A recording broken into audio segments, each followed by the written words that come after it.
So hello dear students, कैसे हैं आप सभी। आई होप आप लोग बहुत ही अच्छे होंगे। आज हम लोग सॉल्व करने वाले हैं पेडियाट्रिक के जो प्रीवियस ईयर क्वेश्चन पेपर हैं एनम में। जितने भी एनम के एग्ज़ाम किसी भी स्टेट में हुए हैं तो वो सारे प्रीवियस ईयर क्वेश्चन आज मैं सॉल्व कराने वाली हूँ। और ये क्वेश्चन जो हैं सारे प्रीवियस ईयर से रिलेटेड हैं। तो मैंने बहुत ईजी क्वेश्चन जो आए हुए थे उनको नहीं इंक्लूड किया हुआ है। तो इसमें जितने थोड़े अच्छे लेवल के क्वेश्चन थे तो वैसा क्वेश्चन मैं इंक्लूड की हूँ। ठीक है, तो जैसे कि ये हो गया विटामिन B1 की कमी किससे क्या होता है। तो जो नॉर्मल क्वेश्चन मुझे पता है आपको पता होंगे तो उसको मैं नहीं ऐड की हूँ। बाकी जितने थोड़े मुझे लगे कि हाँ ये लेवल के क्वेश्चन है, ये शायद आप लोग को लगे कि हाँ भूलने वाले क्वेश्चन है, तो उनको मैं इंक्लूड की हूँ। बाकी ये नहीं है कि सारे क्वेश्चन ऐसे ही आए हैं, बहुत क्वेश्चन ईजी भी आए थे लेकिन मैं उनको इंक्लूड नहीं की हूँ। तो ये सारे स्टेट के प्रीवियस ईयर क्वेश्चन हैं।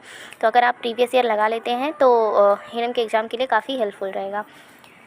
तो देखिए पहला क्वेश्चन क्या है, निम्नलिखित में से कौन सा कथन भारत में बच्चों के अधिकार के संबंध में गलत है। ठीक है, 1 सेकेंड इसको कम कर लेते हैं, ब्राइटनेस थोड़ा बढ़ा देते हैं।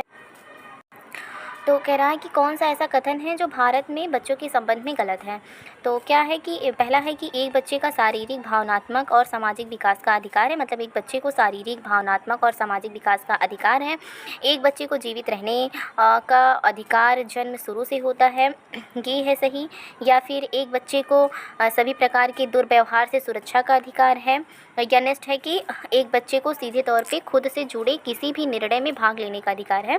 तो इसमें पूछ रहा है कि कौन सा ऐसा अधिकार है जो बच्चों को नहीं है, जो भारत में नहीं दिया गया है। ठीक है, तो इसका राइट ऑप्शन कौन सा रहने वाला है। इसका राइट ऑप्शन रहने वाला है सी, कि जितने भी इतने अधिकार हैं जो ये ABCD में है, ये तीनों ही अधिकार बच्चों को प्राप्त है। लेकिन ये अधिकार नहीं है कि एक बच्चे को सभी प्रकार के सॉरी सी नहीं है सॉरी ये बी रहेगा। ठीक है, बी वाला है कि एक बच्चे को जीवित रहने का अधिकार जन्म से शुरू होता है, ये गलत होगा। और बाकी तीनों ऑप्शन A, C, D सही हैं। नेक्स्ट क्वेश्चन क्या है कि भारत में बाल विवाह निरोधक अधिनियम इसका एक उदाहरण है। तो भारत में जो बाल विवाह निरोधक अधिनियम है वो किसका उदाहरण है। ये देख सकते हैं आप, केरल के एनएम के एग्ज़ाम में आया हुआ है। तो ये उदाहरण है विनियामक दृष्टिकोण का, या फिर सेवा दृष्टिकोण का, या फिर स्वास्थ्य शिक्षा दृष्टिकोण का, या फिर प्राइमरी हेल्थ अप्रोच का।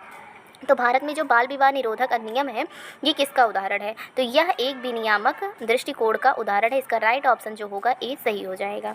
इसको डिटेल में जानने की कोशिश करते हैं। तो भारत में बाल विवाह निरोधक अधिनियम जो था वो एक विनियामक दृष्टिकोण का उदाहरण है।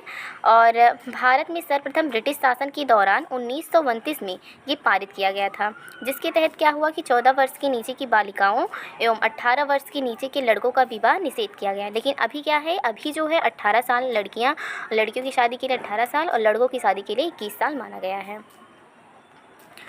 नेक्स्ट क्वेश्चन क्या है कि पियाजे के अनुसार नैतिक विकास मानसिक विकास के समानांतर होता है, इसमें कितने चरण होते हैं। ठीक है, तो इसका राइट ऑप्शन जो होने वाला है वो कौन सा है, इसके कितने चरण होते हैं। इसके कुल 2 चरण होते हैं। ये BTSC एनएम में पूछा गया है। तो पियाजे के अनुसार देखिए, पियाजे के अनुसार क्या था कि नैतिक विकास मानसिक विकास के समानांतर होता है, इसमें 2 चरण होते हैं। नैतिक विकास के बारे में पियाजे के विचार देखिए।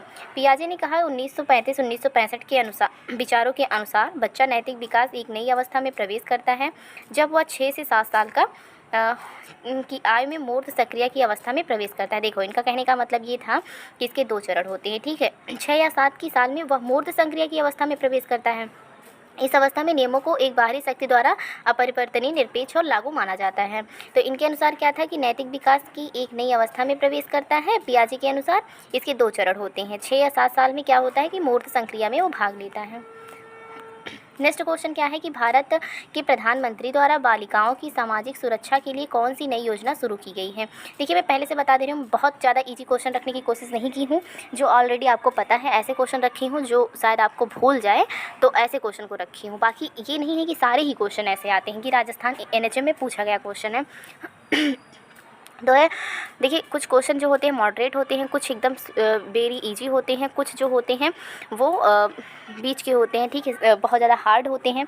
तो मॉडरेट और जो हार्ड क्वेश्चन है उनको ही रखी हूँ, बाकी इजी वाला क्वेश्चन मैं नहीं रखी हूँ।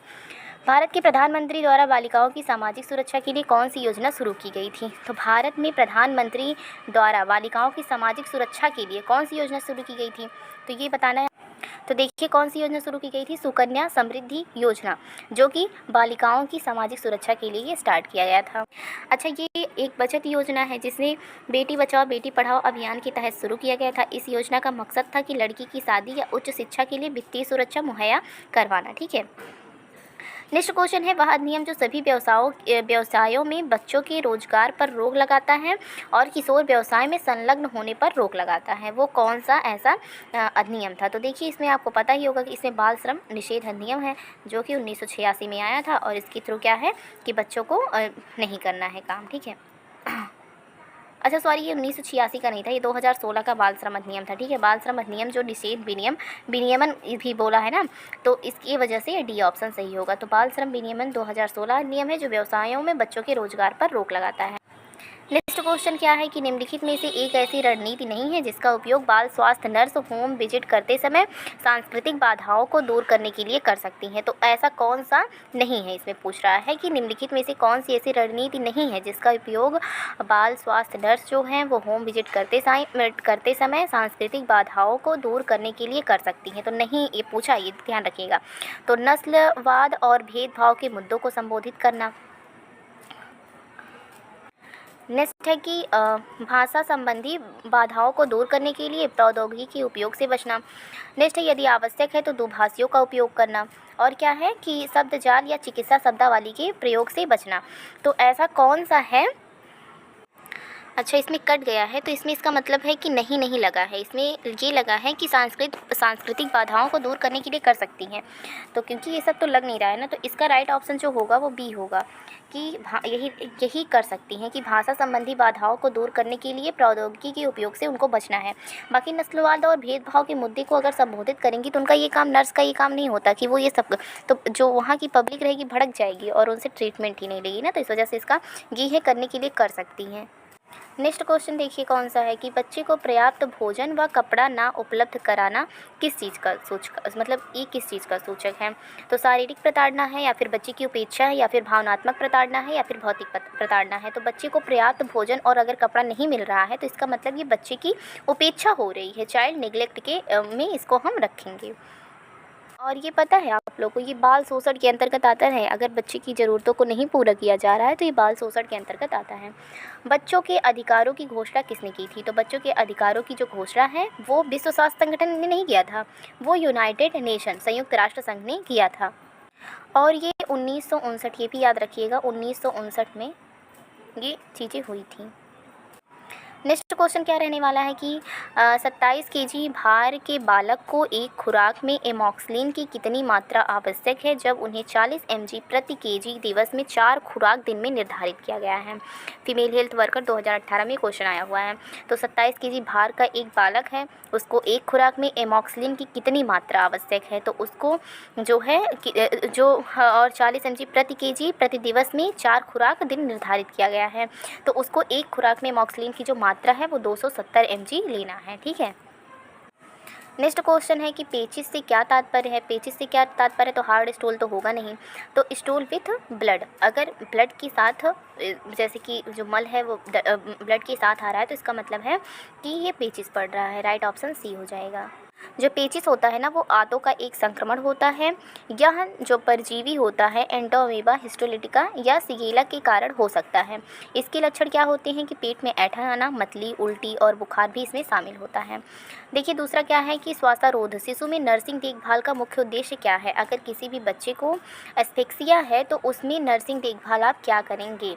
तो इसका राइट ऑप्शन कौन सा होगा शुरुआती आद्य श्वसन देना, ऑक्सीजन देना, हवा को बनाए रखना, जो शिशु है उसको कोमलता से सहलाना। क्या, तो अगर उसको एस्फिक्सिया है मतलब वो श्वास नहीं ले पा रहा है तो सबसे पहले आपको ऑक्सीजन देना है। इसका राइट ऑप्शन बी हो जाएगा। नेक्स्ट क्वेश्चन है कि हुकवाम को क्या कहा जाता है। तो हुकवाम को मतलब है कि यूपीएनएचएम में देखिए आया है। तो हुकवाम को और किस नाम से जानते हैं, तो हुकवाम को हम एंक्लोस्टोमियासिस के नाम से भी जानते हैं। इसका जो दूसरा नाम है तो एंक्लोस्टोमियासिस है। ठीक है, अच्छा हुकवाम को हुकवाम ही क्यों कहते हैं, तो जैसे हुक जैसे मुंह के हिस्सों में मिलता है जिसका उपयोग वे आंतों की दीवार की परत से चिपके रहने के लिए करते हैं। मनुष्यों में हुकवाम का सबसे आम प्रकार जो होता है वो इंसुलोस्टोमा ड्यूडेनल होता है। नेक्स्ट क्वेश्चन क्या है कि अतिसार वाले बच्चे में निर्जलीकरण का प्रथम संकेत होता है। तो अतिसार वाले बच्चे में निर्जलीकरण का प्रथम संकेत क्या होता है? तो क्या होता है वो कि उनकी जो प्यास होती है वो बढ़ जाती है। नेक्स्ट क्वेश्चन है कि बच्चों में अनैच्छिक मूत्र उत्सर्जन को क्या कहा जाता है? तो बच्चों में अगर अनैच्छिक मूत्र उत्सर्जन हो रहा है, मतलब वो रात में बिस्तर गीला कर दे रहे हैं, तो उसको एन्यूरोसिस के नाम से हम जानते हैं। और अगर किसी भी बच्चे को डायरिया हुआ है तो उसके साथ जिंक देते हैं, और ये 14 दिन तक देना रहता है डायरिया के बाद में। अगर वो 6 माह से कम है तो 10 mg, और अगर 6 माह से ज़्यादा है तो 20 mg देते हैं। और देखिए, रात में अधिक बार पेशाब लगना हम नेक्टोयूरिया कहते हैं, और मूत्र उत्पादन में कमी होने को एन्यूरिया कहते हैं। और ये लगभग जो एन्यूरेसिस की कंडीशन है वो 5 से 10 साल के बच्चों में देखी जाती है। नेक्स्ट क्वेश्चन है कि टेम्पर टेंट्रम, गुस्से के दौरे, एक व्यवहारिक समस्या है जो आमतौर पर किस आयु वर्ग में देखा जाता है? तो ये टोटलर बच्चे जो होते हैं उनमें देखा जाता है, मतलब जो टोटलर 1 से 3 साल के बच्चे होते हैं उनमें ये चीज़ें देखी जाती हैं। नेक्स्ट क्वेश्चन कौन सा है कि 5 साल से कम उम्र के बच्चों में रुग्णता और मृत्यु दर के प्रमुख कारणों में से एक है? तो कौन सा ऐसा कारण है कि 5 साल से कम उम्र के बच्चों में रुग्णता और मृत्यु दर के प्रमुख कारणों में से क्या है जो एक है? तो इसका जो राइट ऑप्शन होगा वो सी होगा। डायरिया संबंधी जो रोग होता है वो होता है रुग्णता में। नेक्स्ट क्वेश्चन कौन सा है? नेक्स्ट क्वेश्चन है कि आप स्टाफ नर्स के तौर पर नवजात शिशु गहन इकाई NICU में हैं, और तथा आपको 2 दिन के क्या है कि 2 दिन के नवजात का ब्लड निकालने को कहा जाता है। तो आप उसके शरीर की किस स्थान से रक्त का सैंपल लेंगी? तो आपको पता है क्या करना है, कहाँ से लेना है? आपको डी ऑप्शन इसका सही होगा, पैर की अंगुली से क्या करना है, अगर वो 2 दिन का है बच्चा तो वहाँ से ब्लड लेना है। अच्छा, इसमें पैर की अंगुली कहाँ है? नहीं, पैर की अंगुली नहीं, पैर की एड़ी के पृष्ठ के भाग से लेना है, एड़ी से लेना है, ठीक है। इसे ये गलत हो जाएगा, पैर की एड़ी से लेना है, और वो भी पीछे वाले भाग से। नेक्स्ट क्वेश्चन क्या है कि ICU में प्रवेश करने से पहले कितने मिनट तक हाथ धोने चाहिए? तो अगर कोई ICU में प्रवेश कर रहा है तो उसको 2 मिनट तक कम से कम हाथ धोने चाहिए, इसलिए इसका राइट ऑप्शन ए हो जाए। नेक्स्ट है कि नीचे लिखे हुए सभी लक्षण गंभीर डिहाइड्रेशन के हैं एक को छोड़ के। तो कौन सा ऐसा सिम्टम्स है जो कि सीवियर डिहाइड्रेशन का संकेत नहीं करता है? देखिए, बेहोशी है तो इसका मतलब है कि बहुत ज़्यादा कंडीशन ख़राब है। सुस्ती है तो भी, पानी कम पीना, इसका मतलब है कि ये भी बहुत ज़्यादा कंडीशन ख़राब है। तो ये सब नहीं होगा, बल्कि अगर चमड़ी की सिकुड़न धीरे धीरे ठीक होना, इसका मतलब है ये सीवियर नहीं है। नेक्स्ट है कि बच्चों में संक्रामक दस्त का सबसे आम कारण क्या होता है? तो बच्चों में संक्रामक दस्त का जो सबसे आम कारण होता है वो रोटा वायरस होता है। रोटा वायरस की वजह से ही डायरिया होता है। नेक्स्ट क्वेश्चन है कि निम्नलिखित में से कौन सा बच्चों में गंभीर निर्जलीकरण का संकेत नहीं है?